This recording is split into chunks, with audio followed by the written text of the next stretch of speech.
ሁለተኛይቱ አስርቱ ትእዛዛት። ሰላም፣ እንዴት ናችሁ? ዛሬ እጅግ በተለየ ርዕስ መጥተናል። ሁላችንም ስለ ዋናዎቹ አስርቱ ትእዛዛት እናውቃለን። ይህንን አምላካዊ የነፍስ ጥሪና መንገድ ያልሰማው ፈጽሞ የለም። ግን ስለ ሁለተኛው አስርቱ ትእዛዛት ሰምተው ያውቃሉ? እነዚህ ሕጎች የሕይወትን ውጣ ውረድና አድካሚ ጉዞ የሚያቀሉና በተስፋ የሚያበሩ ናቸው። እንደሚከተለው ይቀርባሉ። አብረን እንቆይ። 1. አትጨነቁ። መጨነቅ የሰው ልጅ ጥረቶች፣ እንቅስቃሴዎች እጅግ ፍሬያማ እንዳይሆኑ የሚያደርግ ነው። ውሃ ሲወስድ እያሳሳቀ ነው። የጭንቀት ቀን አድካሚ ነው። ጭንቀት ኃይላችሁን አሟጦ በትንሽ ትልቁ የምትደነግጡ ያደርጋችኋል። አብዛኛው ሰው ስላለፈው ትላንትና በመጸጸትና ስለሚመጣው ነገ በመጨነቅ ይጠመዳል።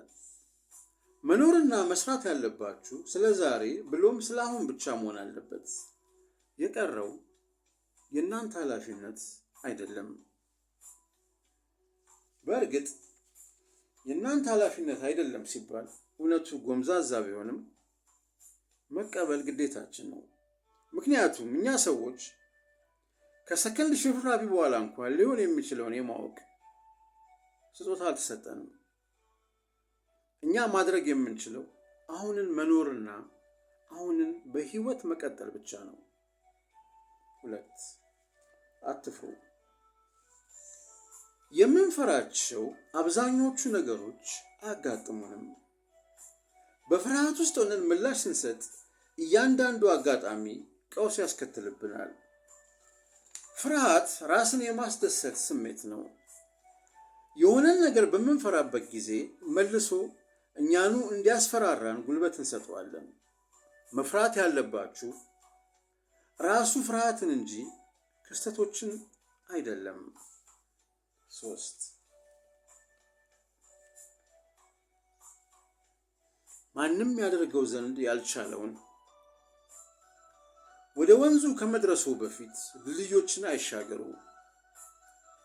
ከፊቱ ያሉትን ጉዳዮች አሁኑኑ ይፍቱ። መጪዎቹ ችግሮች ነገ ሲመጣ ችግሮች ላይሆኑ ይችላሉ። 4. እያንዳንዱን ችግር በመጣበት ሰዓት ሲጋፈጡት። ለማንኛውም በአንድ ጊዜ ማስተናገድ የሚችሉት አንድ ነገር ብቻ ነው። የሰው አእምሮ ባተከሩበት አንድ ጉዳይ ላይ አብዛኛውን ጊዜ አስደናቂ መፍትሄ ያገኛል። 5. ችግሮቻችሁን ወደ መኝታችሁ ይዛችሁ አትሂዱ።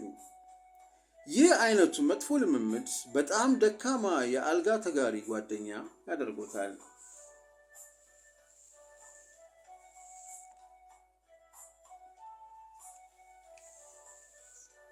እኩለ ሌሊት ላይ ሁሉም ችግሮቹ በጣም የከፉ መስሎ ይታያሉ።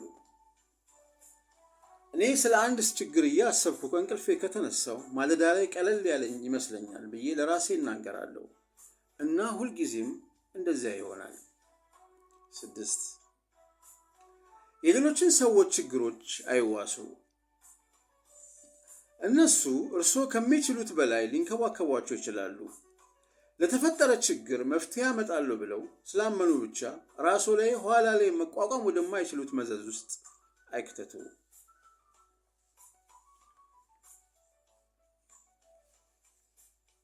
7. ትናንትናን ዳግመኛ ለመኖር መሞከር የለብዎትም። ትናንትና በበጎም ሆነ በመጥፎ ለዘላለም አልፏልና ከዚህ ይልቅ አሁን በሕይወት ውስጥ እየተከናወነ ባለው ነገር ላይ ያተኩሩ። እንዲሁም አሁን ደስተኛ ይሁኑ።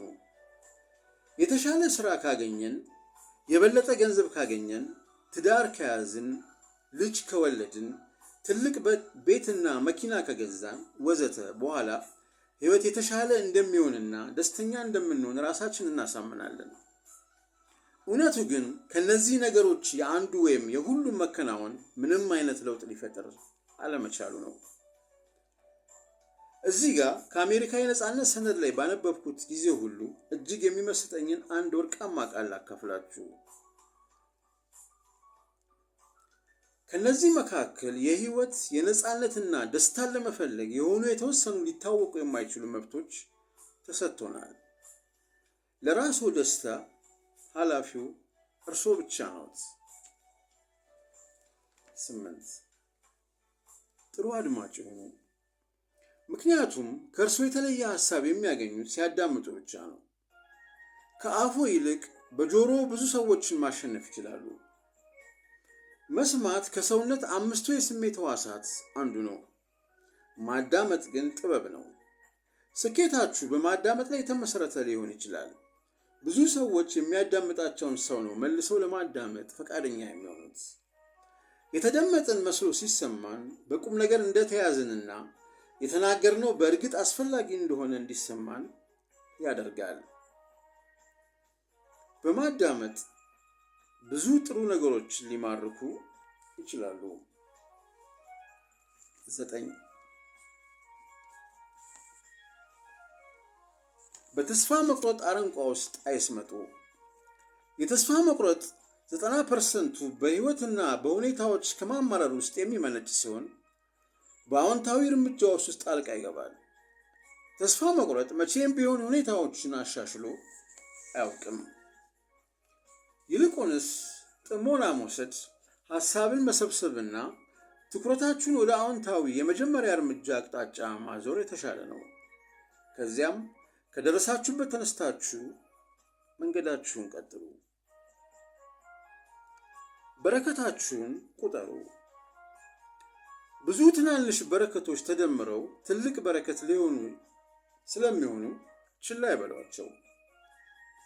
በጣም መጥፎ በሆኑ ቀናት እንኳን ሳይቀር ሁላችንም የምናመሰግንበት የሆነ ነገር አለን። አንዳንድ ጊዜ ለመማረር ትናንሽ ምክንያቶችን እንፈልጋለን። የፀሐይዋ መግረር፣ የዝናቡ መዝነብ፣ የንፋሱ መንፈስ ወይም ደግሞ የአቧራው መቡነን ሊያበሳጨን ይሞክራል። ነገር ግን ከነዚህ ሁሉ በላይ እኛ በሕይወት አለን። በሕይወት ስላለንም ነው እንደዚህ አይነት ነገሮችን ለማየት የበቃ ነው። በሕይወት መኖራችሁን አወድሱት። ሁልጊዜም በሕይወት በመኖራችሁ አመስግኑ። ሕይወት ምንጊዜም ከዛሬ ይልቅ ነገ ትሻላለች።